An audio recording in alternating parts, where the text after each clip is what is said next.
I'll begin with part one, the solution. And the solution for the problems that humanity currently faces is indeed a raising of consciousness. Consciousness must be raised on a global scale. But to do that, the way that that is done is by raising it on an individual scale. Within each individual, consciousness must be raised. And as each individual consciousness is raised, global consciousness is raised. But in talking about consciousness and why this is the solution to all of the problems that humanity faces, most people don't really understand what consciousness is. They think of it as simply being physically awake. Yes, we have physical awake consciousness because we're awake, we're alert, but consciousness is much more than just a state of being physically awake. So we need a definition for consciousness as we go forward in the presentation. And I'd like to encapsulate how I feel about consciousness. This is a quote that is on the oracle at Delphi in Greece. This is words that are inscribed upon the Delphic oracle. Heed these words, you who wish to probe the depths of nature. If you do not find within yourself that which you seek, neither will you find it outside. If you ignore the wonders of your own house, how do you expect to find other wonders? In you is hidden the treasure of treasures. Know thyself, and you will know the universe and the gods. So this is one of my favorite quotes because it tells the whole story, essentially. We need to know ourselves. All knowledge of value ultimately is self-knowledge. And this is what we lack globally. We lack this as an entire species. And this is why we're in so much trouble today. This is why we're in the dark situation that we're in. Because we lack self-knowledge. We need to understand ourselves and our motivations and our desires and what makes us tick if we're really going to have any kind of happiness, success, or peace in our lives. And the ancients understood this, and they encapsulated it perfectly in a statement like that and in the buildings and in the architecture that they put together. Perhaps they were more connected with consciousness and with their own self-knowledge than we are today. So this next slide is a dictionary definition of what consciousness is. An encyclopedia or a dictionary says that consciousness is the characteristics of a being generally regarded to comprise qualities such as subjectivity, self-awareness, sentience, sapience, and the ability to perceive the relationship between oneself and one's environment.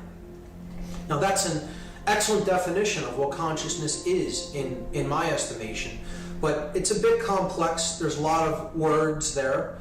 And instead of going into each word and breaking it down and defining it separately, we can take that as a pretty good definition of what consciousness is. But for the purposes of this presentation, I would like to just simplify it and take it down to a simpler level. So with that in mind, this is the definition of consciousness that I'm going to use going forward in this presentation. Consciousness is simply the ability of a being to recognize patterns and meaning with respect to events taking place, both within oneself and in the realm in which the self exists and operates.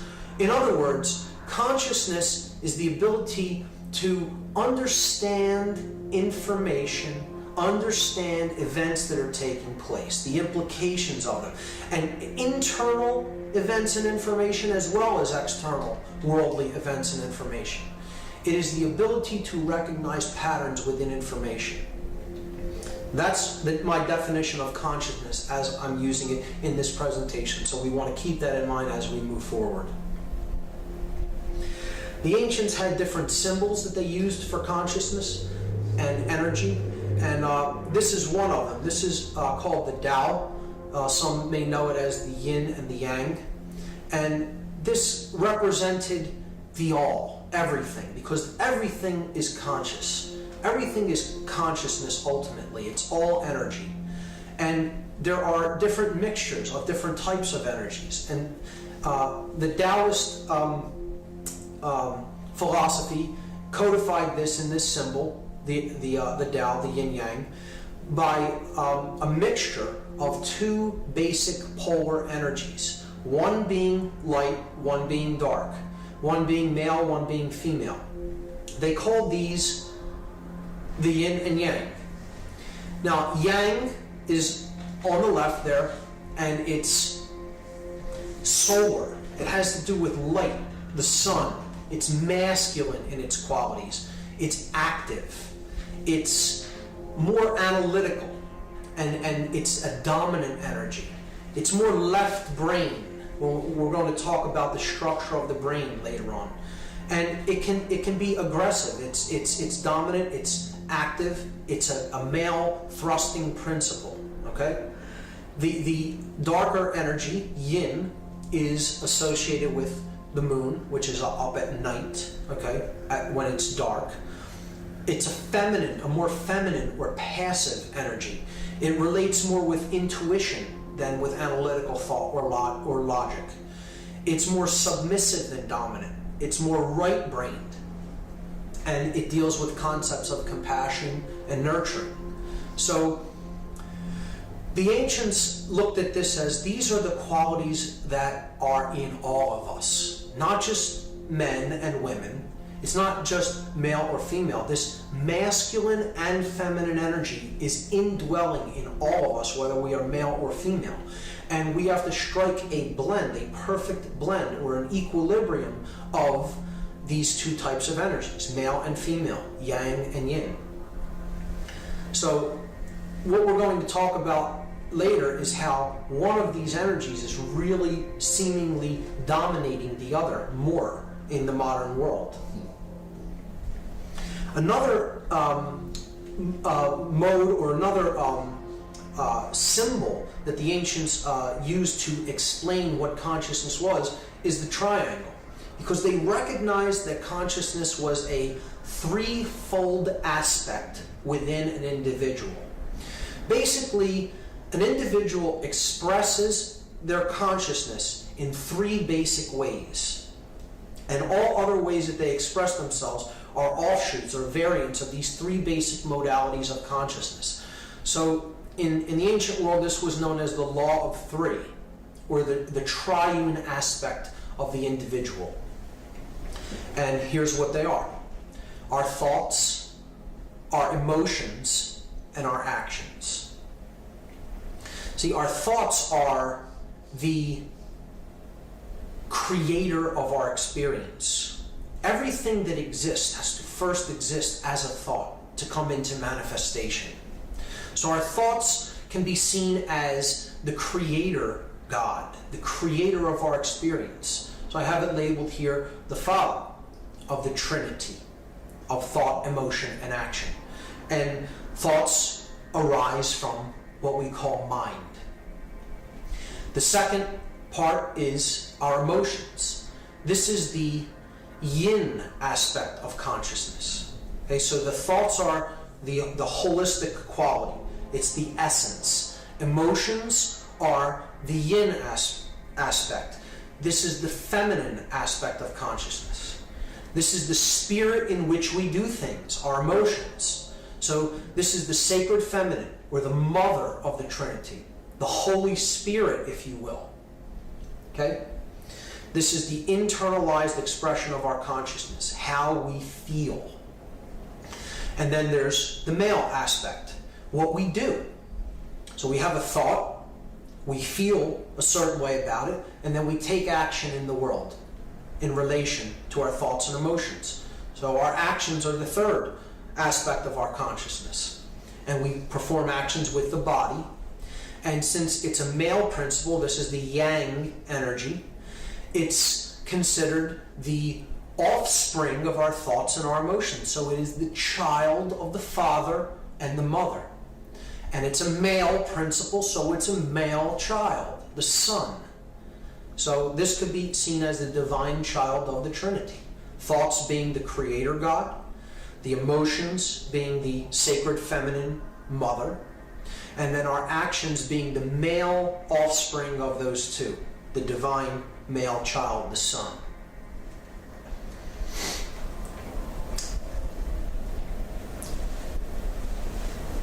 So the next part of the presentation is going to deal with how consciousness manifests itself through our physiology and the structure of the human brain, because it's extremely important to understand the structure of the brain and how the different complexes within the brain function if we're going to understand what's really going on within us. So this is a schematic diagram of the human brain, and it shows that the brain is basically broken down into three subcomplexes. We have, in effect, three small brains working in unison as one whole brain complex. And the three complexes within the brain are the R complex, or the reptile brain. You see it here at the bottom, and it is basically the brain stem and the cerebellum, the dark part right behind the brain stem, right here, the cerebellum, and this is the brain stem. So this part of the brain governs our survival instincts. It has to do with our motor skills. It has to do with all things that we interact with in the physical world, movement, basic survival techniques, the necessity for food, to take food and nutrients into the body, shelter, clothing, warmth, etc. So the reptile brain is geared toward the physical world. And it is focused upon survival. That's what helps us to focus on the physical things that we need to do to survive on a day-to-day basis. The R complex, or the reptile brain. So the second subcomplex of the brain is the mammalian brain, or the limbic brain. And this is the part of the brain that basically governs our emotions. It makes our emotions capable of being expressed through our body. In other words, it pumps all of the chemicals, the neuropeptides, into the body from this part of the brain that makes us feel the consequences of what we do in the world. So this is the limbic brain, and it can be seen as the intuitive part of the brain, since it generates our emotions. It's comprised of the hypothalamus, the hippocampus, the amygdala, and the pineal and pituitary glands. So that's the midbrain. And there's a third part of the brain that most people, when they see it, they think that that is the entire brain, the gray matter of the brain. And it is simply one of the complexes of the brain, but it is by far the most complex, and by far the part of the brain that gives us our human qualities, and that is the neocortex. It's called the human brain. This is the part of the brain that is responsible for higher order thinking within a human being. It makes higher order thinking possible. All of the things that distinguish us from the animal kingdom, it takes place within the neocortex. Art, science, music, speech, verbal and written communication, all neocortical functions. So these three parts of the brain can also be seen to be symbolic analogs of consciousness, of the trinity of consciousness, as we have already talked about.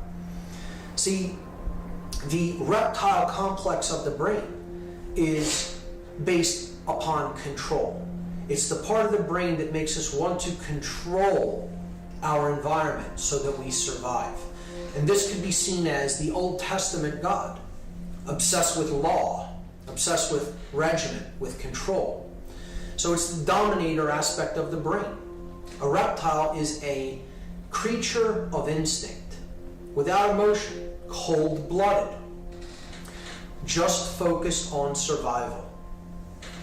The sacred feminine part of the brain, what I correlate to the Holy Spirit, is the midbrain, the limbic system, the limbic brain, the mammal brain. So it is what generates our emotions, the spirit in which we do things. So that's the feminine aspect of the brain complex. And then the most important part of the brain by far is the neocortex, because that's where all of our human qualities are really derived out of the activity that takes place within this part of the brain. Without the neocortex, we wouldn't be able to do any of the things that make us human. So this can be seen as the light, the thing that truly separates us from the animal kingdom.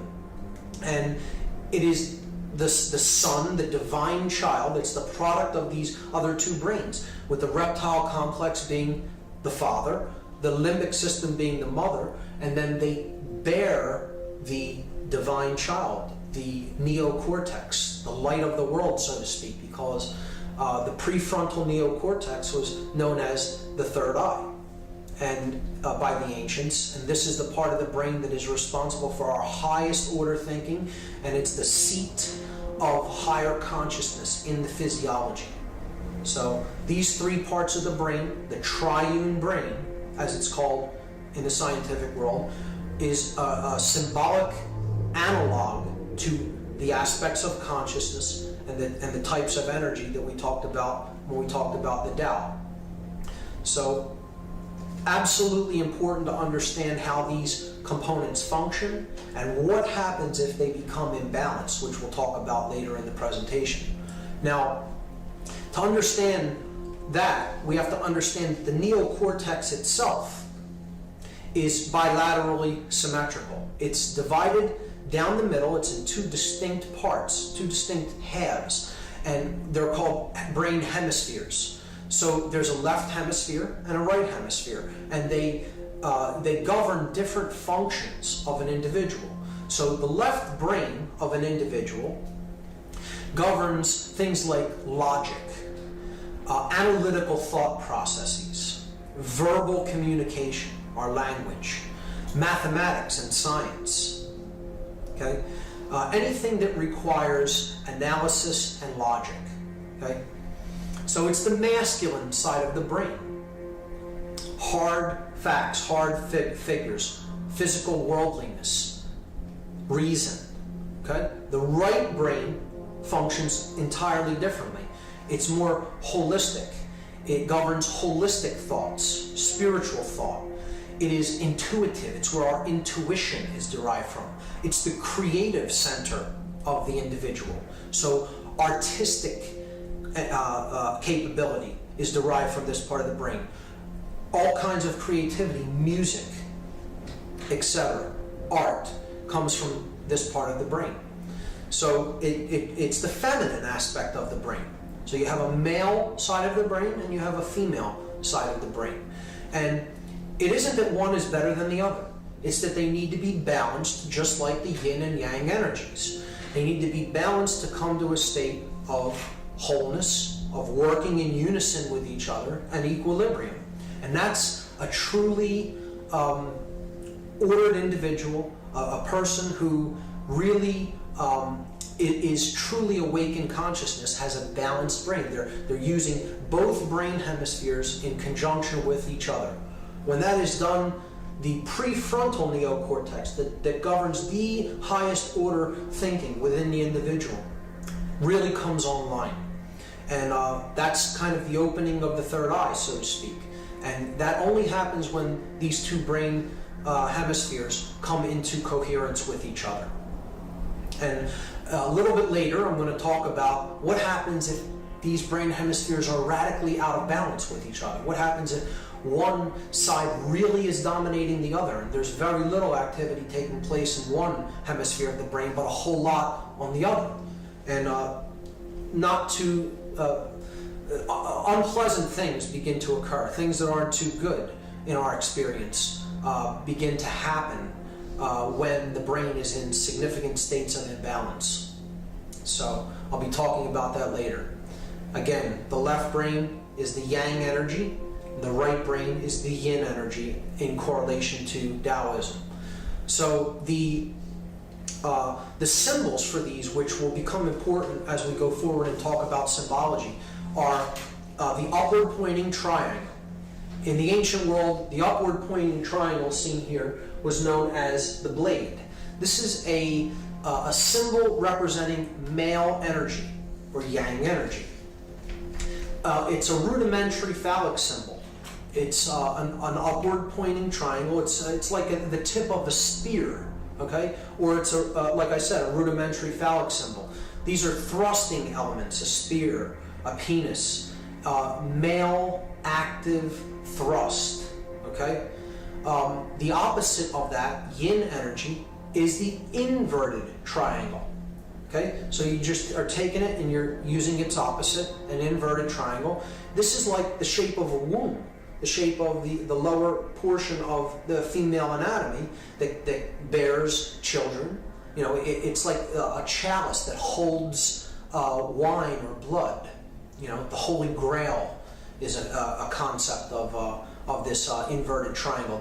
It was known as the chalice in the ancient world. So you have the blade, and that represents the yang energy, the left brain, and then the chalice, the inverted triangle, that represents the yin energy or the right brain.